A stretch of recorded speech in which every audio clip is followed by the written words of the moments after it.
Next example we'll focus on is magnesium hydroxide, and in this case we already know magnesium is in group 2, so it's going to have a 2+ charge as an ion, and hydroxide is a compound ion and it has a -1 charge. Let's put it on our weighing scales and we can see that the charges are unbalanced. I have 2 positive charges and only 1 negative charge, so in order for my charges to be neutral overall, I need to add another negative ion. So in this case I need to add another hydroxide ion.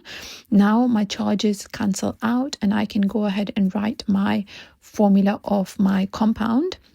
I'm going to start off with magnesium because we always start off with the metal first. So how many magnesiums do you see? Well, there's only 1 magnesium.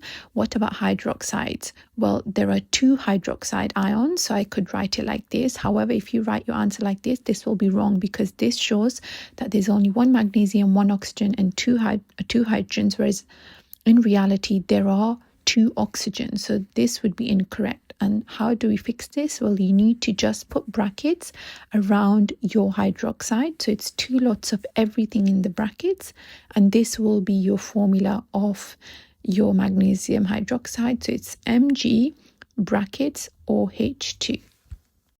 Last example is aluminium sulfate. So again, with aluminium, we know by now that the charge of aluminium ion is 3+ as it's a metal, and sulfate is given to you at the top, so it's SO4 2-. I can clearly see I have 3 positive charges and only 2 negative charges. So in this case, the charges don't cancel out, so it's unbalanced.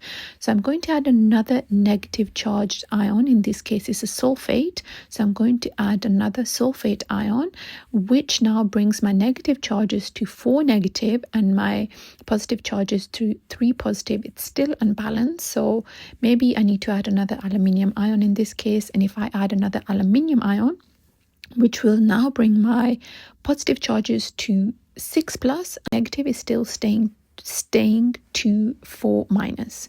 So what I could do is now I could add another negative ion, in this case another sulfate ion, and if I do that I will end up with 6 negative charges overall to match the 6 positive charges overall.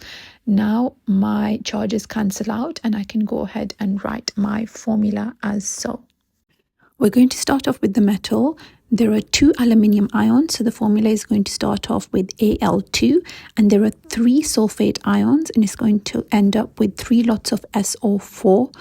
But I need to make sure I add my formula, the sulfate part, in brackets. So it's Al2 brackets SO43. Writing it like this is going to be incorrect. Make sure you are adding the brackets around the SO4 part.